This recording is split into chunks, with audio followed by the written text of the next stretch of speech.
essentially we have discussed the probability mass function of certain random variables.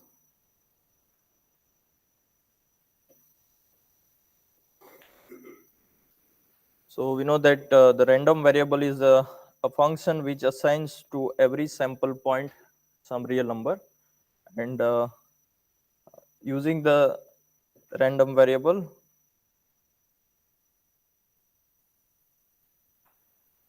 we have discussed that if x and y are random variable, then x plus y is random variable, x minus y is random variable, pointwise product, pointwise division is also random variable. Okay, so and then we have seen that we can compose random variable with real valued function from R to R, then whatever composition map, that is also random variable, right? So these are the things we just revising. So the next topic we studied is discrete random variable. So discrete random variable is the function defined on the outcome which is countable or finite.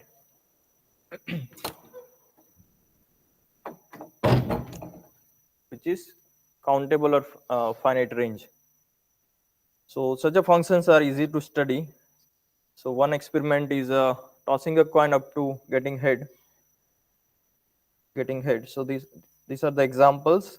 Even we have uncountable sample space, we can define a random variable whose range is finite, whose range is a finite set or a countable set. So then we discuss the concept of probability mass function. So probability mass function we can understand through this example of tossing a coin two times, and then we have seen that the inverse image of each element in the range, that gives us a event. That gives us a event. So we can find probability of those events, and then we can assign the function fx at that value. So that function fx is known as probability mass function corresponding to the variable x, random variable x. Okay. So then we have seen the properties of this probability mass function, that is always non-negative. It is positive over a countable set in the range, and its total, if we add all the values fx, then we get 1. Okay. So and then we discuss some examples in the next lecture. So we want to study the random variables which has either finite range, countable, that is discrete random variable. The other random variable we will study today which has range which is uncountable, right? It may not be countable. So in the discrete random variable, we discuss some example. Uniform random variable, discrete uniform. So whenever the outcome, whenever the image of the random variable is finite, each outcome we can assign the probability 1 by n. So that is discrete random variable. This we can generalize using the Bernoulli trial. Bernoulli random variable gives us head and tail. That means head means success, tail means kind of failure, or when we toss a coin. So probability of success is p, probability of failure is 1 minus p. It's complement in that sense. So we have discussed the what is the, with respect to this Bernoulli random variable, what is the probability mass function. Then we discuss probability mass function for binomial case. So binomial, we are tossing a coin, uh, uh, independent events. So since the events are independent, again here now we are not tossing the coins up to one head. We are tossing the coin as many times whatever outcome comes independently. So that means head can come more than one times. So that is p power k into 1 minus p power n minus k. So p is the probability of head, 1 minus p is probability of tail, and events are independent. So therefore fx will be nck p power k 1 minus p power n minus k. That is essentially the binomial expansion of p plus 1 minus p plus 1 minus p power n. When we add all these values of fx from k is equals to 0 to n, we get 1. So we get 1. And then last we discuss a geometric distribution. So here we are getting head only one times. So therefore the distribution function is p into 1 minus p power k minus 1. So this is not a generalization of last thing, because last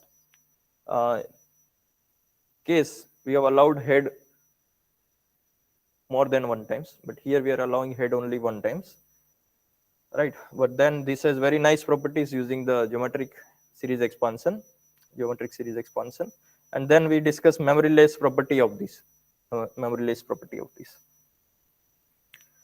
Okay, so today we want to discuss three concepts related to the probability density function. So if you recall earlier, one definition was defined by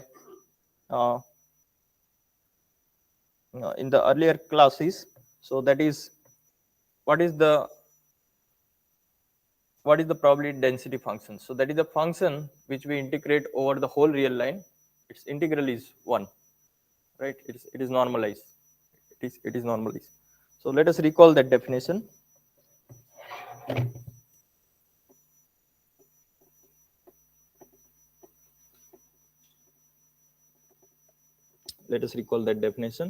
So let f be a function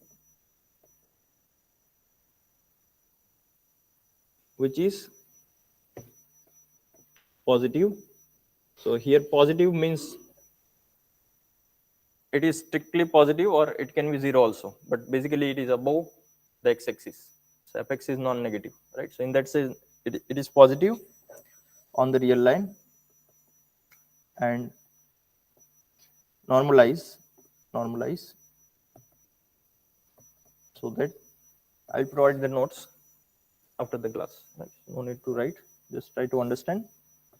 So integral minus infinity to infinity fx dx, this is 1. Normalize means this. So what is the example? So this function, such a function is known as PDF. So that is probability density function. It is known as PDF in short. So what is the example? Let us see one example. So when we take the inverse power of exponential, so such function has the area finite. So for example, we take fx equals to e power modulus t divided by 2. So variable should be t. So when we integrate this function, from minus infinity to infinity,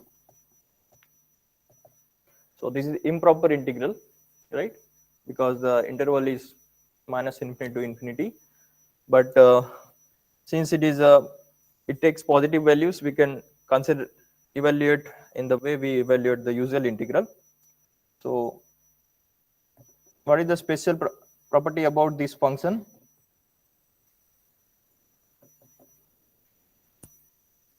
It is modulus t.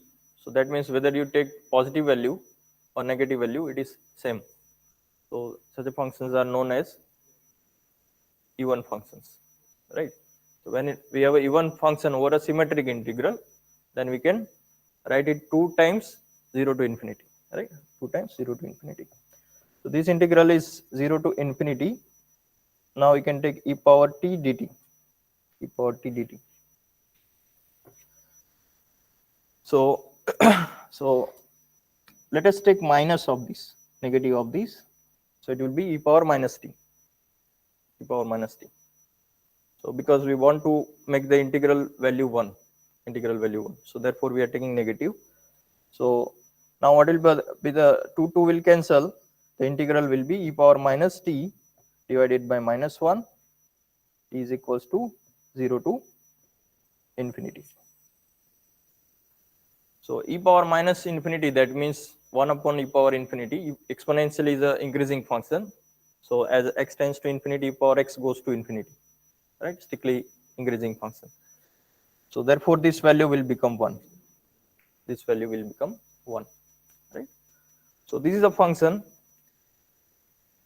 whose this is a symmetric function. So essentially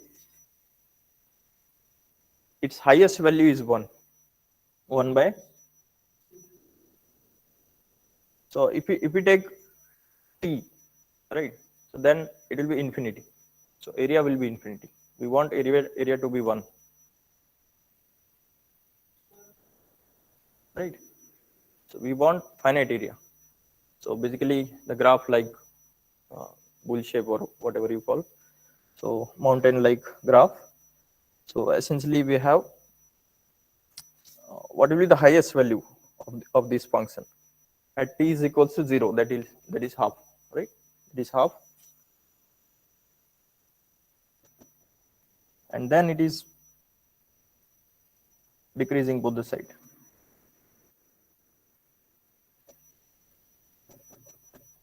Mod t by 2, right? So this is a function whose so you can see that as t goes to infinity or minus infinity, the value of the function goes to 0, right? So therefore the total area is finite. Total area is finite and total area is 1. Area under the curve is 1. So such type of functions are basically the probability density function, and they are also known as distributions. Distributions has many applications in Fourier analysis and multivariable differential equations. 1 by 2, that is 1, right? I think I did some mistake. What is the function? Okay, so 2 is, we need to divide by 2. So now it is fine, right? So this is the function. Okay, so this is an example. Such a functions are there, and then one we have PDF. We can associate it with the events. So with each PDF, we can associate a probability function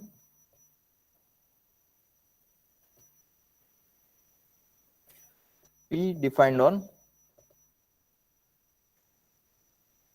each event A. So this was discussed in the earlier class, that whenever we have such a function, we can define P of A to be integral of f over A.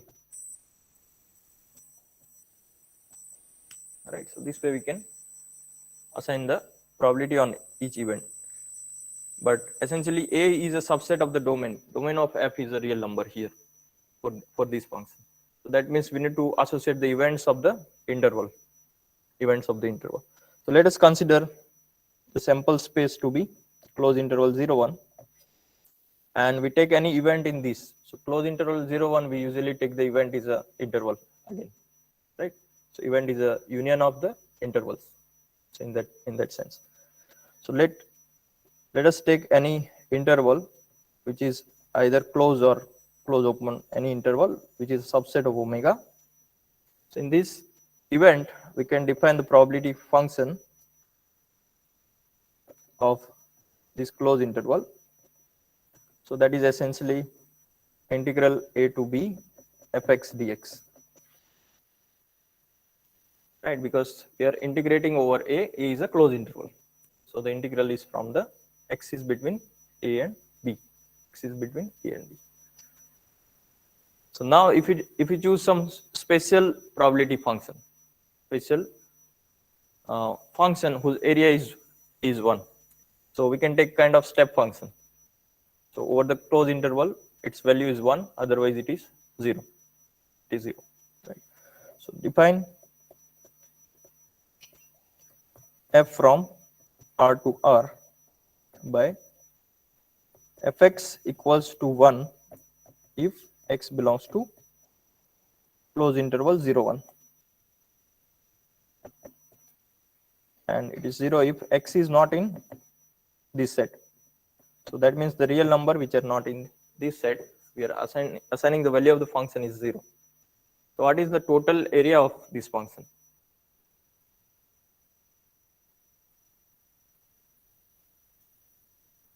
So that is 0 1 cross 0 1, right? It is taking one value over the close interval 0 1.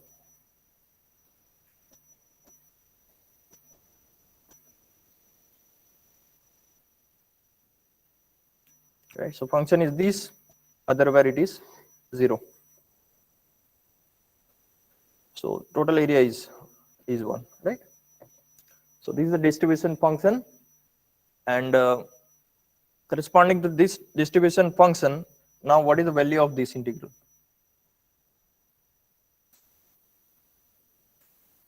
So if we integrate closed interval AB is a subset of closed interval 0 1, right? It is in that, and then function is 1. So if we integrate a to b one function, that is b minus a, that is the length, right? So in this case, probability of the event is integral a to b, fx is 1, so that is b minus a. So this is basically length of the interval.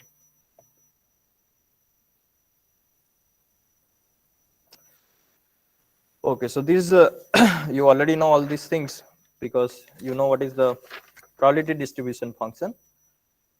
So there are three density functions. One is probability mass function. The second one is this one, which we are discussing now, that is a PDF, right? That is PMF, this is PDF. Now the other concept we are going to introduce is cumulative, so like CGPA, right? So cumulative grade. So that way we will discuss the cumulative probability function.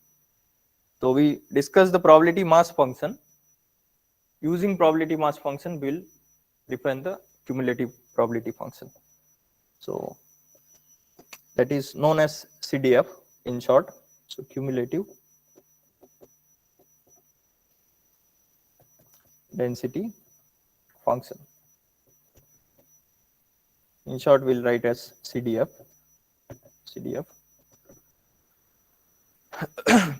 Okay, so what is the PMF? PMF is basically fx of x, small fx of x is equals to probability of random variable x equals to small x, right? So here we'll take, instead of probability of x equals to x, we'll take probability of x less than or equals to x, right? Probability of x less than or equals to x. So the cumulative probability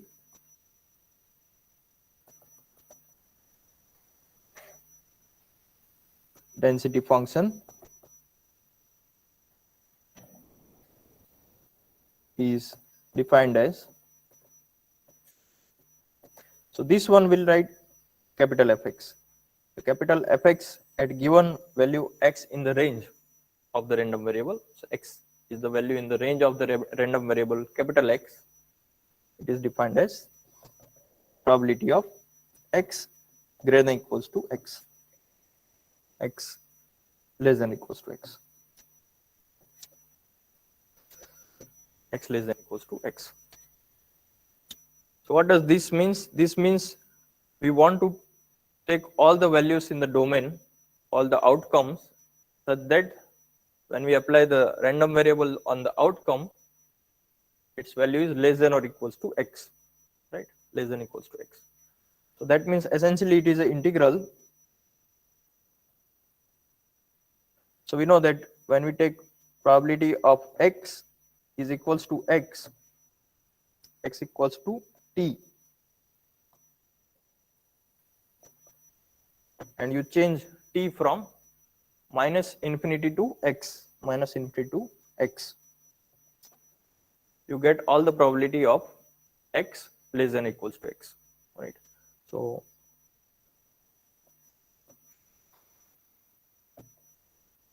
we have the value x in the range of the random variable. So what is this value? This value is a value of the function probability mass function at x equals to x. X equals to x. Now we have a probability mass function, probability density function.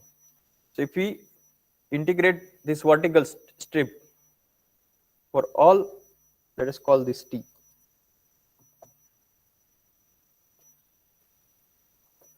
For all t less than or equals to x.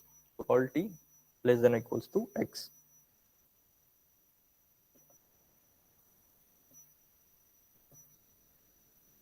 So that means we are considering this area, entire area, which is less than or equals to x, right?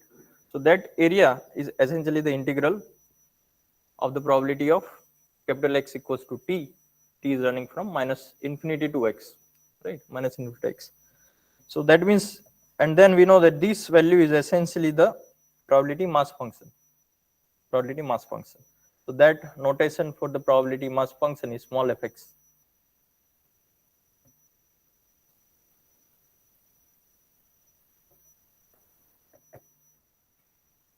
Right. So essentially we are getting a kind of integral from some fixed value to x. So do you remember any result from calculus?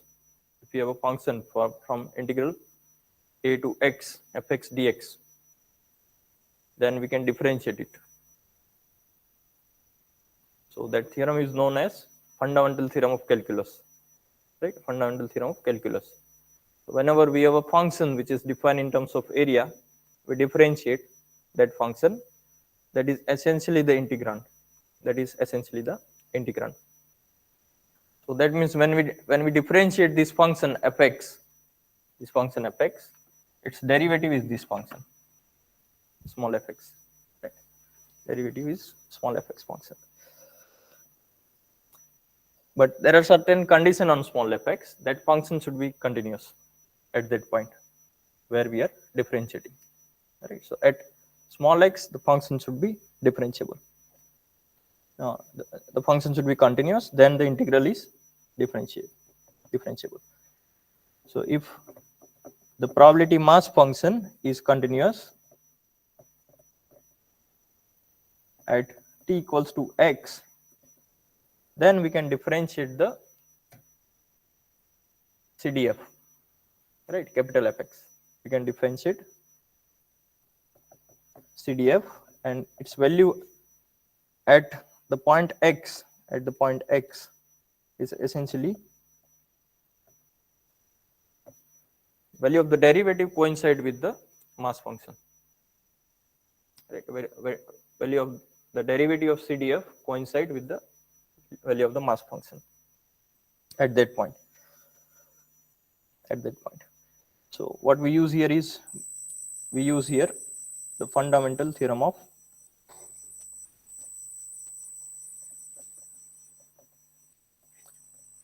calculus. Okay, so now once we derive this formula, we derive this equation. This is not defined, it is actually coming. So once we use the fundamental theorem of calculus, and we got this equation. So this equation is easy to handle. So there is a second fundamental theorem. So if we differentiate the derivative, it is easy to evaluate at the endpoints, right? So using the endpoint value of the function, so integration f dash is f evaluated at the endpoints, right? So that is second fundamental theorem. So now we can use these properties.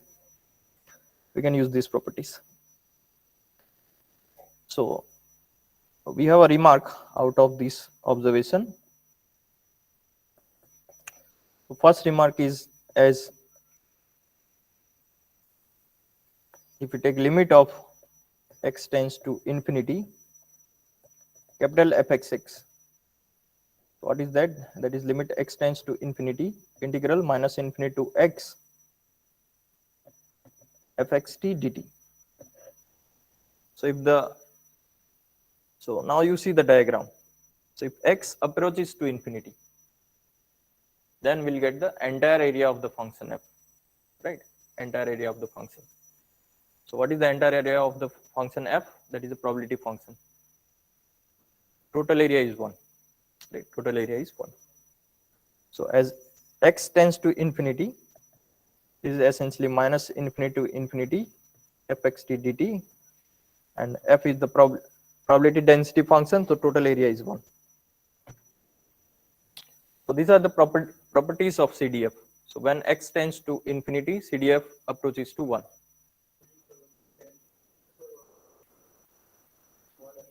Small fx is probability mass function, but you take probability mass function, probability density function, or the usual density function f. All of these three has the property. Their summation is 1 if it is the discrete case, or if it is the continuous case, its integral is 1 from minus infinity to infinity. Right. So all these three functions has the same property. The area is 1, so therefore they are called density function. But we can differentiate it by the notation. So capital F means CDF, small f means mass function, and usual f means if the random variable is not given, only function fx is given, that is a usual density function. That means we only know its area is 1, right? Only we know is its area is 1. So there are some exercises based on this notation in this tutorial, right? So capital F means CDF, right? So in that way you can understand. And CDF is a derivative of CDF is PMF, right? So this you need to use in that tutorial exercise. And this all remark, whatever I am writing, that is also will be useful in the tutorial. So limit x tends to infinity, CDF is 1. Second one is that CDF is an increasing function. Why? Because we can see that t is less than or equals to x. So area up to t and area up to x is increasing, right? So whenever t is less than or equals to x, the probability, the CDF means the area up to t and area up to x, they are increasing. They are increasing. So note down that also if x is less than or equals to y, then fx of x is less than or equals to fx of y. Sir, Yes. sir, how the area of CDF is equal to 1?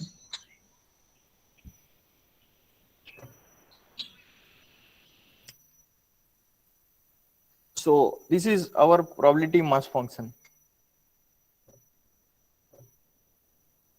This is our probability mass function. So if we draw the graph of the probability mass function, so what is the probability mass function? Probability mass function is the function defined at value t.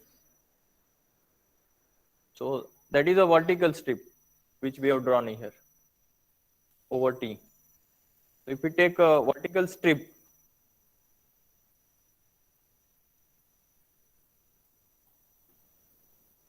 and then we integrate that strip from minus infinity to x, then essentially that equals this function. So is it clear that capital Fx is this using the graph? Yes, sir. Okay. So now when we take x tends to infinity, so if you remember the improper integrals, so what we do is we take integral 0 to x and then x approaches to infinity, then we get the integral 0 to infinity.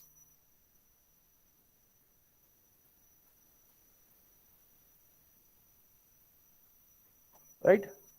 So what is 0 to infinity ft dt? that is limit x approaches to infinity 0 to x ft dt. So therefore, when we take limit of this, we get the integral minus infinity to infinity. So that means we are getting the area of all this entire area. We get the entire area. Okay, so you are not able to collect it. So let me go to the example of the random variable.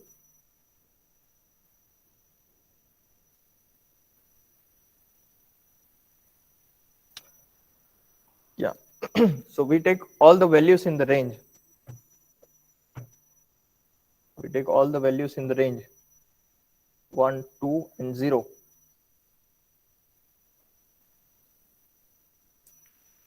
What is the total sum of the probability mass function? Sir, 1. 1, right? So that we are using here. So we have a probability mass function. We take the total sum, it is always 1. So this one is the discrete case because our function takes value 0, 1, and 2. But when we have a more than countable points in the range, so then we need to integrate it. So instead of summation of fx0 plus fx1 plus fx2, we will integrate fx. So that is 1. So Okay, sir. right. Thank you, So sir. okay. So this is continuous case. Right. So this graph which we have drawn, that we have drawn in terms of the area, but we have discrete random variable, then it should be considered as a series, right? So fx1 plus fx2 plus fxn plus so on, that is 1, right? So area will become the series in that case, the discrete case. Okay. So these are the two remarks. Now the third remark is regarding the probability of the closed interval. So it is like a probability of a closed interval. So whenever we want to find the probability of a less than x less than equals to b. So that means what? That means we are finding the probability of the event, which is those w whose xw is in the open closed interval a to b. Right? So x of w is between a and b. So what is the probability? So if you want to find this probability, what we know is we know the probability of x less than equals to x. We know probability of x less than equals to x. So if you use CDF, we can find such probability also. Although we have found the probability only x less than equals to x, but we can also find the probability of a less than x. What is probability of a less than x? Its complement event is 1 minus probability of x less than equals to x, right? Right. So that we can use here. So this probability is basically probability of x less than equals to b minus probability of x less than equals to x, a, right? So a. So what we are saying is basically, if we want to find the area between a and x, right? So that is this area. So that is the area up to x minus area up to t, right? So that is essentially this equation.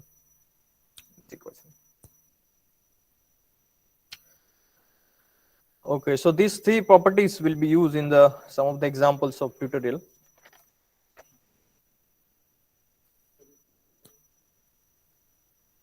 Second point, doubt. So basically, if we take any two numbers, so what is this function? CDF is basically area up to t, right? So if we have t less than x, then area up to t will be less than equals to area up to x, because we are adding the area in between t and x, right? So therefore it is a increasing function. Whenever t is less than x, area up to t is less than equals to area up to x. So that we have written here in terms of the CDF. Yeah.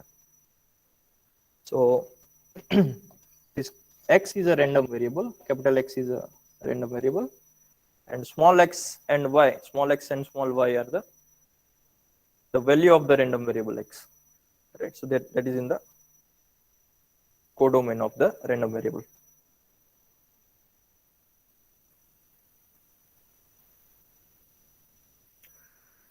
Okay. So now we want to see the what is the, if you have two functions, we can find the maximum of the function, right? If you have two functions, we can find the maximum of the function. So if you have two random variables, where one of the random variable is a constant random variable. So what is a constant random variable? So let us take one example. So let us take a sample space which is at h and t, which is h and t. So we can define a random variable which takes the same value on h and t, same value on h and t. You can define anything. So for example, define x from omega to r by, let us take the value 2. So x of h is 2, x of t is also 2, is also 2. So then this is a constant function. So this is essentially the constant function.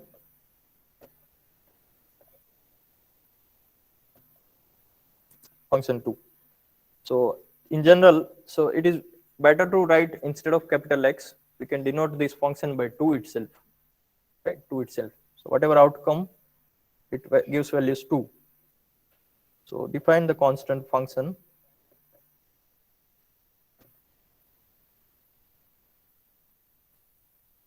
a. So what is a? A is a real number.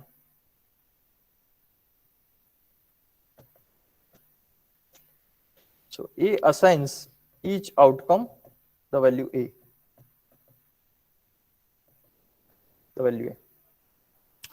So using this constant function, we want to see that if x is a random variable, then what is the maximum, what is the CDF of maximum of x and a with respect to CDF of f, x variable, CDF of the x variable.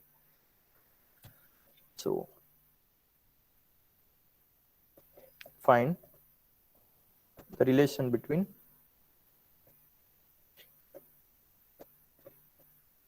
CDF of a random variable x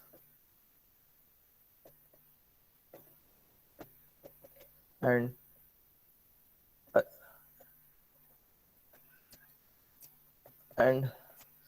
the constant random variable, constant. So this is not a constant function only, it is a constant random variable.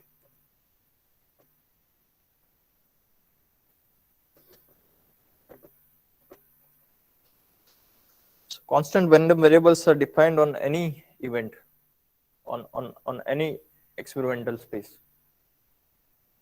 right? Whether it is tossing a coin or rolling a die, each outcome is assigned to some fixed number. So these are the trivial example of a random variable. So find the relation between CDF of the random variable x and the CDF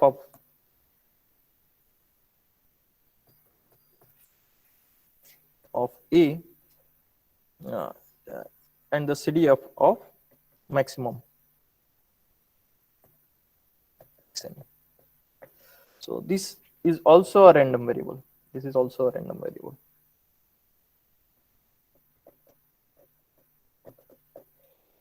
So define. So let us give a notation for this random variable. So define y. So let omega be the given sample space. So omega is a sample space. We are defining a random variable from omega to r, which is the maximum. So y w is maximum of xw and aw, right? But a is the constant function, so essentially it is a. It is a. So this is defined for every w, every outcome, and so y has domain omega and codomain real number. So it is again a random variable. It is random variable. Now we want to find the probability mass function. So to find the probability density function, we need to find the probability of y less than or equals to x. Y is less than or equals to x, right? So note, take any real number, take any real number. So y w less than or equals to x. That means what? That means xw a, its maximum value less than or equals to x. So that means what? xw is also less than or equals to x, and a is also less than or equals to x. So this is less than or equals to x, and a is also less than or equals to x, right? But a is a fixed number, so a may be less than or equals to x, or a may not be less than or equals to x. So depending on what is a, we have we can take the two cases. So note that the probability CDF of y, what is by definition? It is probability of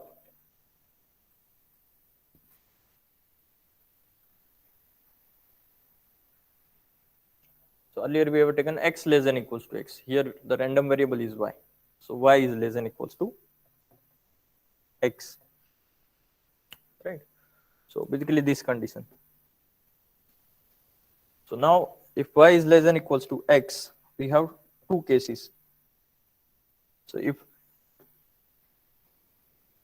it is less than equals to x, then yeah, so there are two cases. First case is if a is less than equals to x, that means this condition is satisfied. So if this condition is satisfied, then this probability is same as x less than equals to x, right? So all points w for which xw is less than equals to x, all those points yw will also be less than equals to x, right? Maximum value. So in this case we are getting this, and the other case is if a is greater than x, then here we have no points. We have no points. Why? Because a must be less than equals to x, right? A must be less than equals to x, but here we have a greater than x, and we know that probability of null event, probability of phi is 0, right? So and the upper one is CDF of x, CDF of x.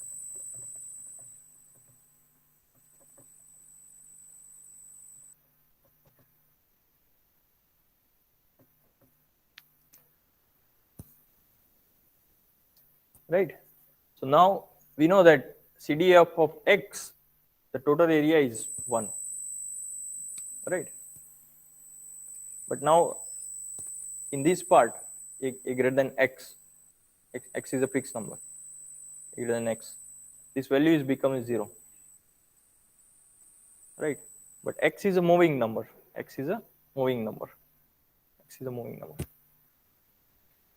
So you can observe that the area of fy will also be 1, even though this value is coming 0, right? So that you can check as an exercise.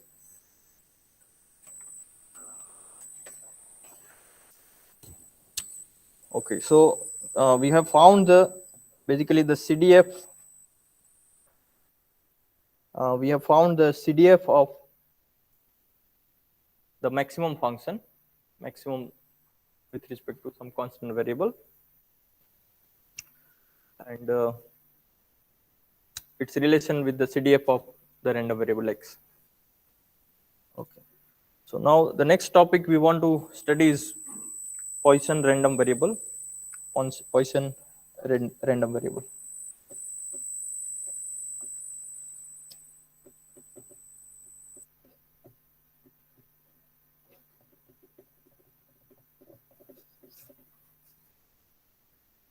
So we have defined earlier some examples of discrete random variable. Right. So this is another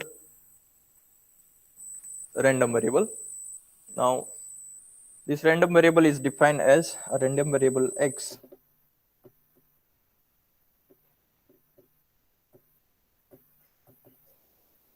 with PMF. PMF P equals x equals to k is defined as lambda power k e power minus lambda k factorial. So this is defined for values k 0, 1, 2 up to so on. So this is discrete random variable or not? It is discrete, right? Because it is taking values k, x is taking values k is running from 0, 1, 2. So it is a discrete random variable, but we got this formula of the probability mass function to be this value, So now how this value is coming? So how this value is coming? So this value is essentially coming as a limit of binomial random variable. That is coming as a limit of binomial random variable. So we'll start with the probability mass function of binomial random variable, and we'll take the limit n goes to infinity. We'll get this particular formula, right? So this is a limiting case, but it has applications in counting. So number of atoms of a phenomena are the number of atoms of a radioactive substance. So applications in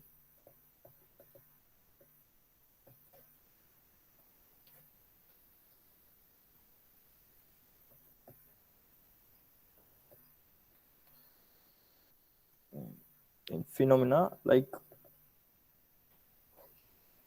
the number of atoms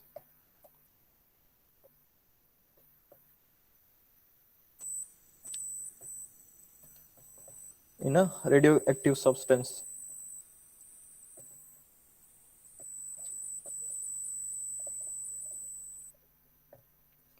So it's related to number of atoms. That means it is related to counting. It is related to counting. Okay. So let us try to prove this. So this is a proposition.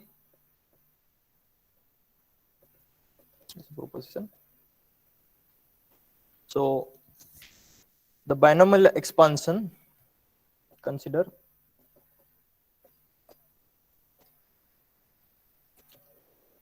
the binomial random variable, discrete random variable.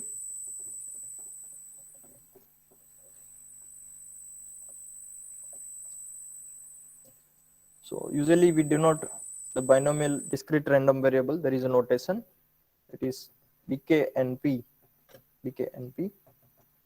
So BKNP means we are tossing the coin n times independently, and out of n times, k times we are getting success, and success probability is p. Right? Success probability is p. So formula we have discussed in the last class, that is p power k q power n minus k.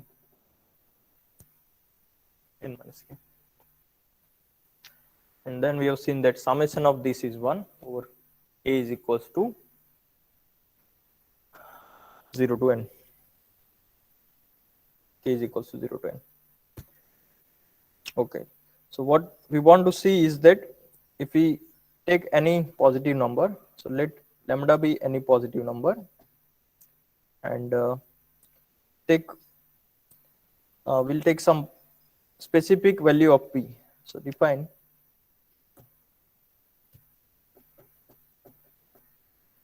p to be lambda by n.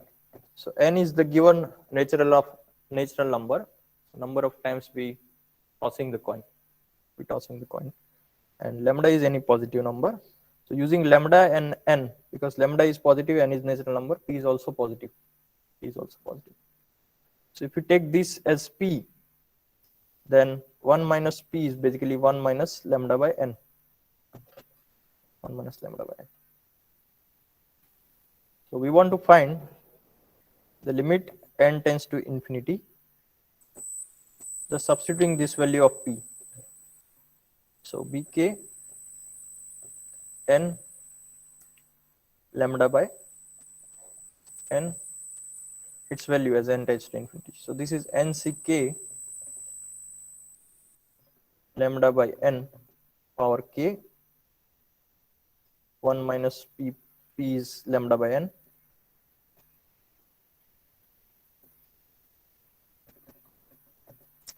n minus k.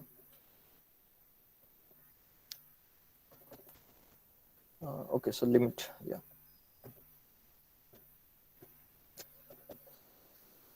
So first, let us write down the permutation, this NCR formula, that is n factorial divided by k factorial into n minus k factorial. So that n minus k factorial we can cancel out from n factorial. So what we'll get is n minus 1 up to n minus k minus 1 divided by k factorial lambda power k n power k, and then we have this term as this power n 1 minus lambda power n power minus k.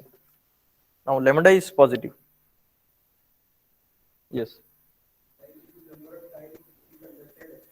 Yes. Lambda is some positive number,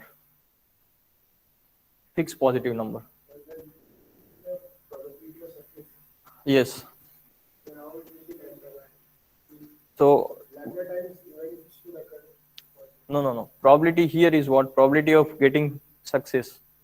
So that we are assuming that p is probability of head. So what is our assumption is p is between 0 and 1, right? So you take any lambda which is positive as n approaches to infinity, so that will come in this interval, right? So p is between 0 and 1 as n approaches to infinity. Yeah, so that is what I am saying. Lambda is any fixed number, let us say 1000. So as n approaches to infinity, n will be bigger than 1000 after some stage, right? It will cross that number.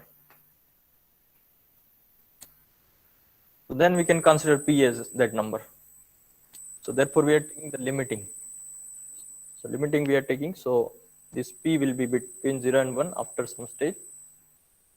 So in that stage, what will be this limit? What will be this limit? So to evaluate this limit, we can see that lambda power k and k factorial doesn't depend on n. It doesn't depend on n. And then n minus 1, n minus k minus 1, we can divide by n power k. Right? So n by n is 1, n minus 1 by n is 1 minus 1 by n, which approaches to 1 as n tends to infinity. Similarly, n minus 2 divided by n, that is 1 minus 2 by n, approaches to 1 as n tends to infinity. Right? So these terms, the first two terms, that essentially approach to lambda power k by k factorial. Right? So only thing we need to find these two limits. So what is that limit? 1 minus lambda by n, lambda is positive, power n. So exponential. So what will be the power of this? So limit 1 minus 1 by n power n tends to infinity. So what is that?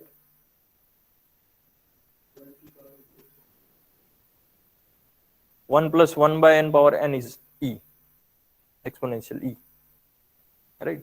So here we are getting 1 minus lambda by n power n, 1 minus lambda by n power n. So that is e power minus lambda, e power minus lambda, right? And similarly, the second limit as n tends to infinity, what will be this? This has power minus k, so k does not depend on n. So 1 minus lambda by n tends to infinity. Lambda is fixed number, so limit is 1, right? So that limit 1 power minus k is 1. So this will explain. So this will explain. So this is basically limit n tends to infinity, n divided by n minus 1 divided by n minus k minus 1 divided by n into lambda power k by k factorial times 1 minus lambda by n power n, 1 minus lambda by n power minus k. So as n approaches to infinity, this limit is 1, 1, this is also 1. This does not depend on n, so that is lambda power k by k factorial. Limit of this term as n tends to infinity is e power minus lambda, and this term approaches to 1 power minus k as n tends to infinity, so that is 1. So now you can compare this term. So this is essentially the Poisson random variable, e power minus lambda, lambda power k divided by k factorial, right? So this is coming as a limit of the binomial random variable, right? So limiting.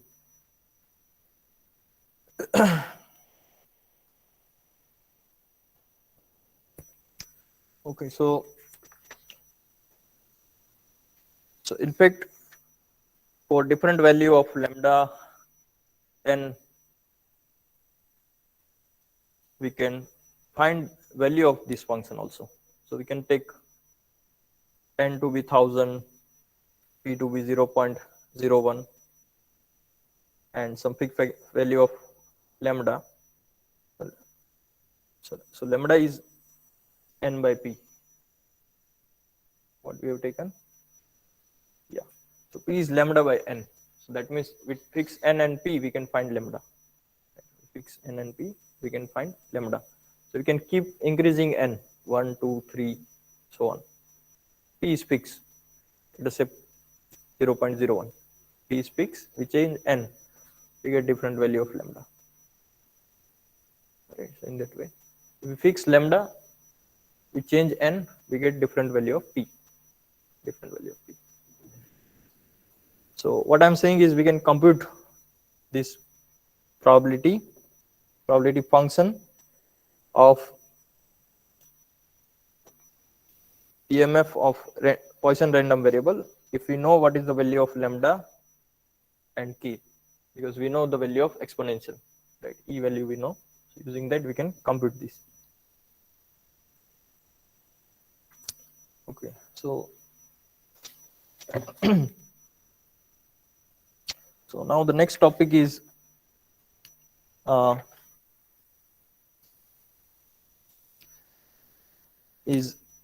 exponential random variable. Exponential random variable. So these random variables we are getting as a limit. So we have a discrete random variable and we take its limit.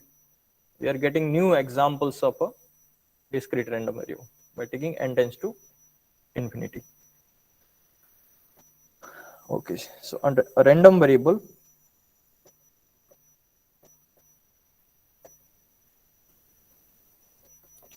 x with the PDF that is defined as fx is equals to 0 if x is less than 0, and lambda e power minus lambda x if x is greater than equals to 0. So this random variable is called, since it is defined in terms of exponential function, since it is defined in terms of exponential function e power minus lambda x, it is called the exponential random variable. So, okay. So is it a discrete random variable?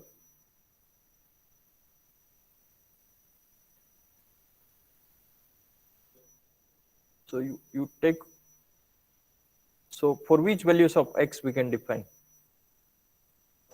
all values on the real number, right? So that means this function is defined on all values.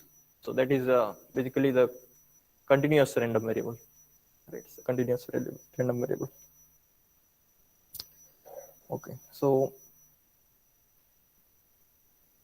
again we'll go to the sequence of tosses of a coin where success has probability lambda by n. Success has probability lambda by n. Consider a sequence of tosses of a coin,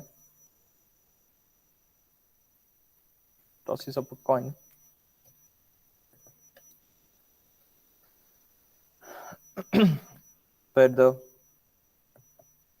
probability of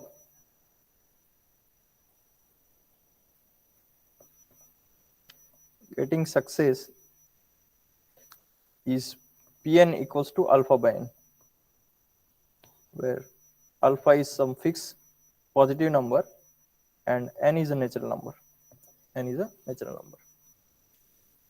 So correspondingly, so this is a result, or you can say remark. So corresponding to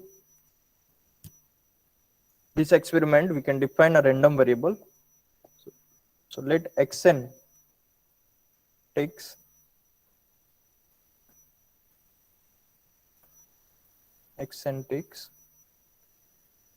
value k by n with probability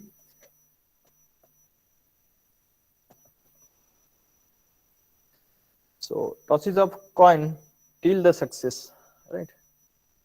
So success means getting head, right? So we are tossing the coin up to we get head.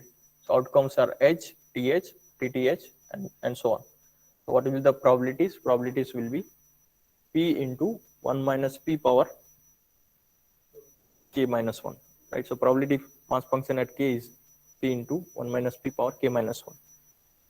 So x takes value k by n. We are defining on each natural number n, we are defining xn, random variable xn, that is defined as xn equals to k by n. It has probability 1 minus pn or n into pn. So essentially we are considering the uniform discrete random variable. Uniform discrete random variable.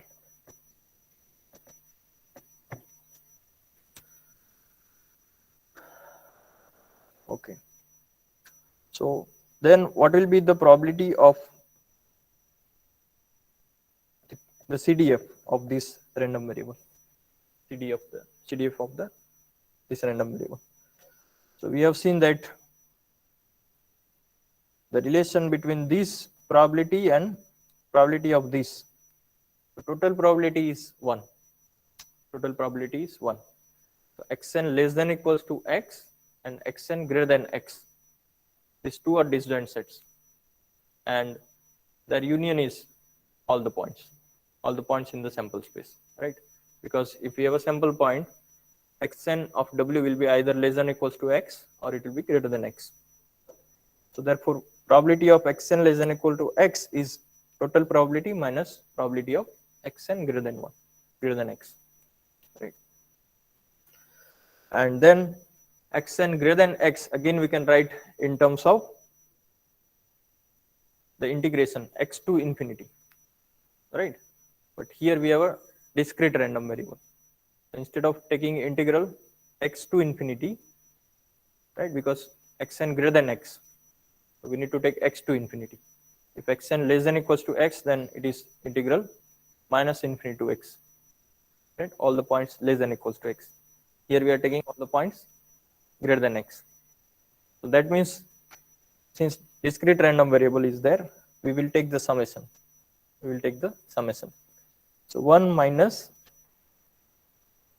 summation of the probability, the image. What is the image? Xn take values k by n. So value of k by n is greater than x. K by n is greater than x, and we consider the probability mass function.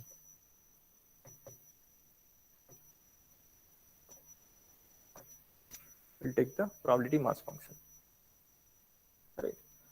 So xn takes xn greater than x, we have written as xn equals to k by n, and k by n is greater than x, right? K by n is greater than x.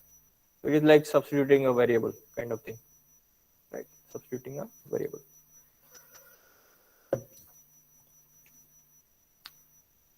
So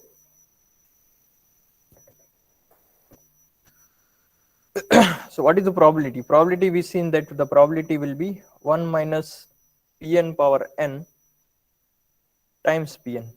1 minus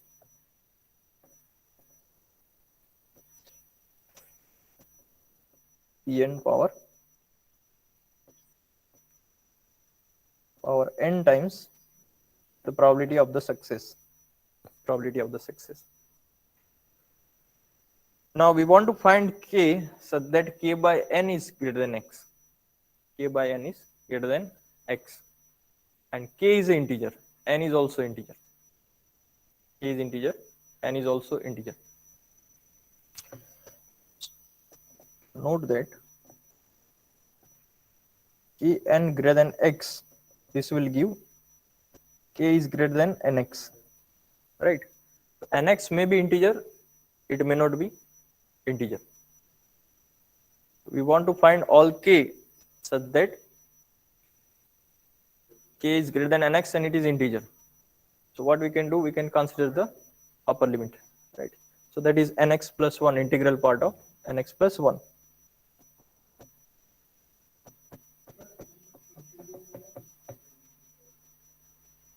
X is any real number, right? N is a natural number, k is a natural number. So n times x may not be integer. So for example, 0.01 into 10, it is 0.1. So it cannot be integer. But if we add 1, then we can find the integer.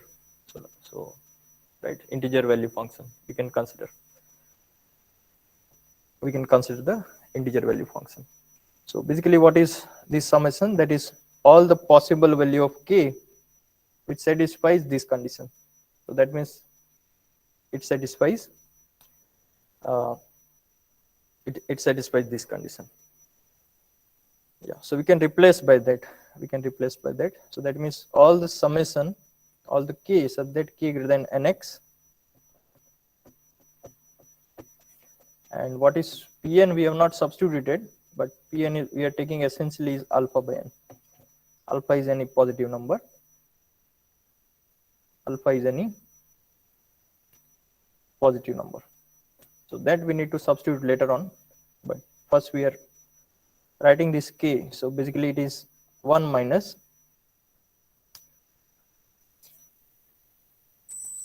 k which is greater than equals to nx plus 1, and 1 minus pn power n times pn power 10 n times pn. So we have done some computation regarding this random variable, right? So when we add all these terms,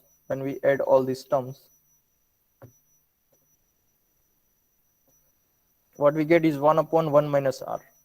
1 upon 1 minus r. And if it is multiplied by p, we get p times that number. So similarly, this is also geometric series. geometric series. So when we add all these terms, I think there is some mistake, right? I have written power n, but it should be k.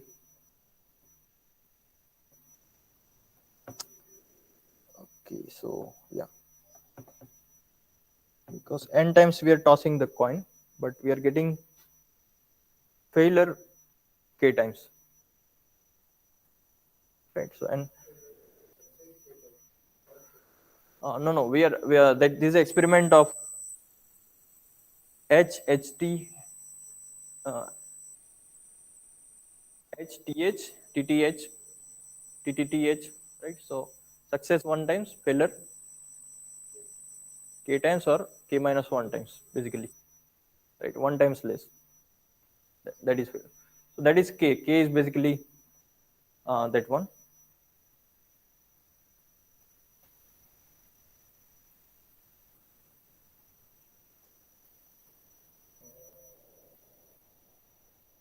No. So here I'm doing mistake. So what is the random variable? Yeah, let me go here.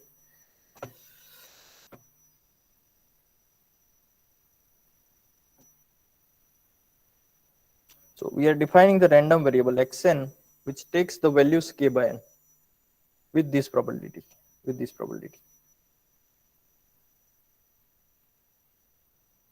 So yeah. So suppose we take n equals to 3, and we take x3. So x3 equals to 1 by 3. What is the probability? So k here is 1. K is 1. Right? K is 1. Probability is 1 minus Pn into Pn. So then probability of x3 equals to 2 by 3. What is that? 1 minus Pn square into Pn.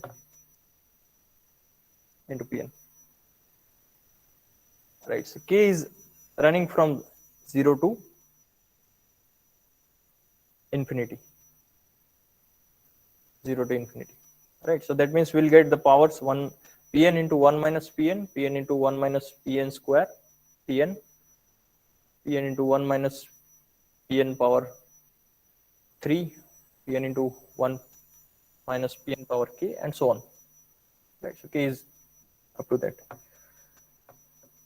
So now what is this number? This number is basically x is a fixed number for what values of n k is greater than nx. K is greater than nx. So k is running from 0 to infinity, all the integers. So we have found that k satisfies this condition is greater than equals to nx plus 1. Only thing is we have taken power. We should take power k here. Right. So that is what we change now.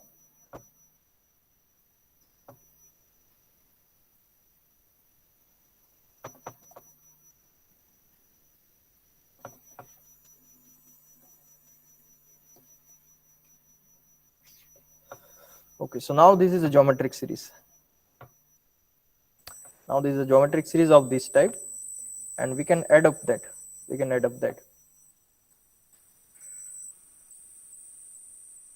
So what is the first term? It is starting from this number. Let us call it L. Right. So this series is starting from 1 minus Pn power L onwards. Right. So Pn we can take common. Because it doesn't depend on k. So then the first term is 1 minus Pn power L, 1 minus Pn power L plus 1, so on. So what will be this? This will be, so if add this series, the first term is a minus Pn power L divided by 1 minus Pn. This is the ratio, 1 minus r. So this, that will cancel with Pn. So essentially we get 1 minus Pn power L. And what is L? L is the integral part of nx plus 1. Lx plus 1.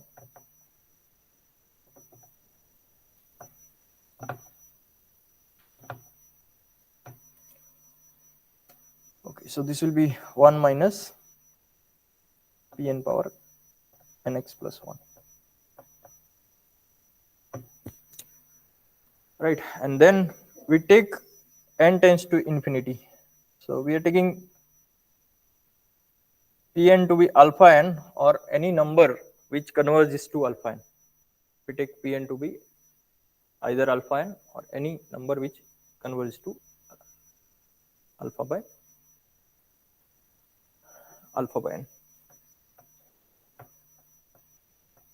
So then what we will get, this value will become, this value converges as n tends to infinity, it converges to 1 minus e power minus alpha x. So that is essentially the exponential random variable.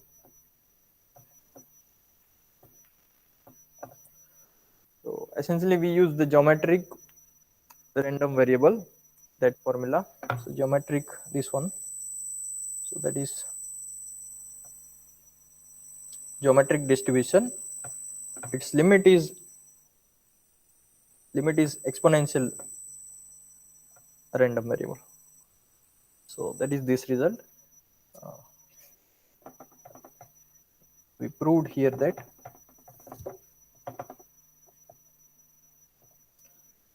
exponential random variable is the limit of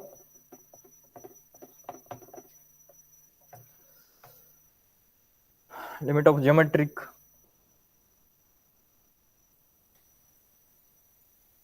random variable xn, random variable xn. So this we got the PMF of exponential random variable. What is the PMF of exponential random variable? That is this function, probability density function. So using this probability density function, we can define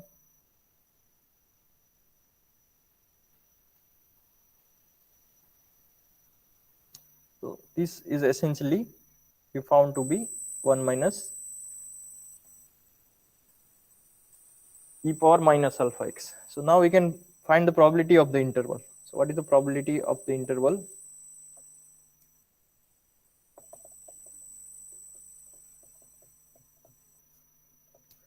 That is probability. So this converges, where this converges. So as n tends to infinity, this converges to for b minus a, for b minus a. So 1 minus e power alpha x, x equals to b minus x equals to a.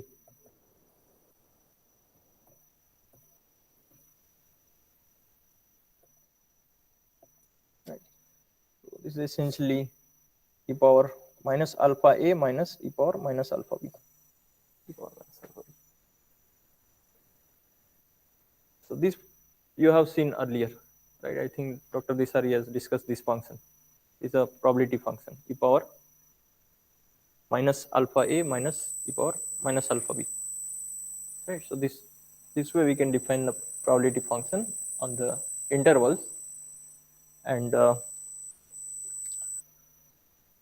what is this essentially? This is essentially integral of alpha e power minus alpha x dx. Alpha x dx. Right. So capital Fx, cumulative probability, is integral of probability mass function. So this probability of a to b, that is e power minus alpha a minus e power minus alpha b, is integral of this function alpha e power minus alpha x. So therefore alpha e power minus alpha x is a probability mass function, right? It is a mass function. And what are those values, e power minus alpha and e power minus alpha b? That is the endpoint value of the function, right? And endpoint value of the function after integrating. So when we integrate it, we need to divide by alpha. We need to divide by alpha. So this is our PMF for the exponential random variable. Okay, so last thing, one thing I want to introduce regarding the tutorial. So we have defined the uniform random variable. Uniform random variable when we have a finite outcomes. So head and tail, the probability is 1/2. Right? Probability of getting head is 1/2. Probability of getting tail is 1/2. So probability is same in every outcome. So that is uniform probability. Whenever we have finite probability space, we can define uniform probability. What about uncountable random infinite sample space? So can we define a random variable, uniform random variable? So answer is correct. We can use the step functions. We can use the step functions. So let me write down just definition. We will discuss some more things later on. To continue as uniform random variables. So whenever we have an interval, so the notation we'll use is U uniform, U for uniform over the interval AB, over the interval AB. So just define a function. We need to define a function whose area is 1 over this interval and probability is same. Probability is same. That means it is constant function. So the functions which are behaving like constant, its probability is 1, are the step functions. Step functions, right? So over the interval a to b, we define the value 1 upon b minus a, which is length of the interval. Otherwise 0. Otherwise 0. So let us define that 1 upon length of the interval if x is in the interval, and otherwise it is 0.